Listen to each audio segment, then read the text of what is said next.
Alden Richards nagulantang sa kanyang nasaksihan kay Catherine Bernardo. OMG! Sana'y hindi nga maghihiwalay ang Cat Din Love Team dahil sa totoo lang, wala naman ng ibang ninanais pa ang taong bayan kundi sana'y ang pagkakaroon ng pagkakatagumpay.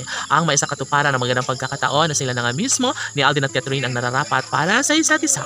Habang buhay na mas magiging masaya ang puso ni Alden at Catherine, kaya dapat sana'y maibahagi na sa puso ng binata ang kanyang tunay na pag-ibig para sa dalaga. Siyempre wala naman ang ibang hiniling ang taong bayan kundi sana'y ang magkaroon ng walang hanggang kaligayahan sa puso ni Alden at Catherine.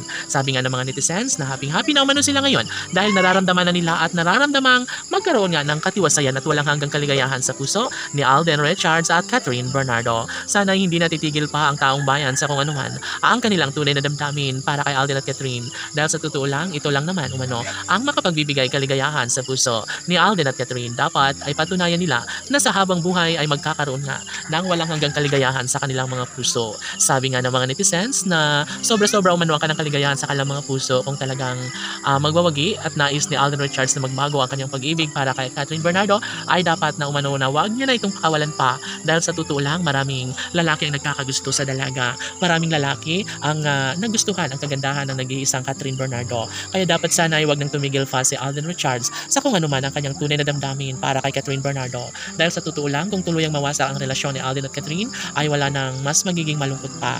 Hindi nila alam ng mga fans kung ano nga ba ang dapat na gawin para tuluyang magtagumpay sa kanyang hangarin na lumigaya. Sa ngalan ng pagmamahala ang Catherine at Alden, dapat umano ay matuloy na ang isang kasalang magbibigay kaligayahan sa lahat. Hindi susuko kailanman ang dalaga at binata at kailanman ay hindi ito magbabago kung tutusin. Mas magiging makabuluhan ng lahat sa mga puntong ito.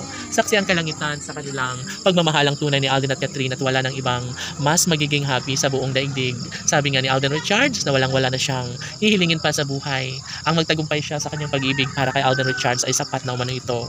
Wala na siyang pakialam kung ano man ang mga negatibong sasabihin ng mga bashers dahil mas iniintindi niya at mas ibibigay niya ang isang magandang pagkakataon sa kanyang pag-ibig para kay Alden Richards. Ito mano ang magbibigay sa kanya ng kaligayahan. Habang buhay niya ang pagsisisihan ng isang pagkakataon kung nais ni Alden at Catherine na magtagumpay ay dapat sa mas lalong madaling panahon ay magkakaroon na ng walang hanggang kaligayahan sa puso ni Alden at Catherine. Dapat ay bahagi na sa taong bayan ng isang magandang pagkakataon dahil ang pagkakatuluyang pinangarap ng taong bayan ay deserve umano na maangkin sa puso ni Alden at Catherine. Sana'y hindi na magbabago pa ang pagtitinginan at pagmamahala ng dalaga at binata dahil sadyang namang ito ay kaabang-abang at natural lamang na magkaroon ng walang hanggang kaligayahan sa puso ni Alden Richards at Catherine Bernardo. Sana'y hindi natitigil at hindi nasusuko pa ang binata dahil kung tutuusin ay sobrang maswerte na umano si Alden at Catherine sa isa't isa kung talagang sila na nga mismo ang magsama habang buhay. Laban!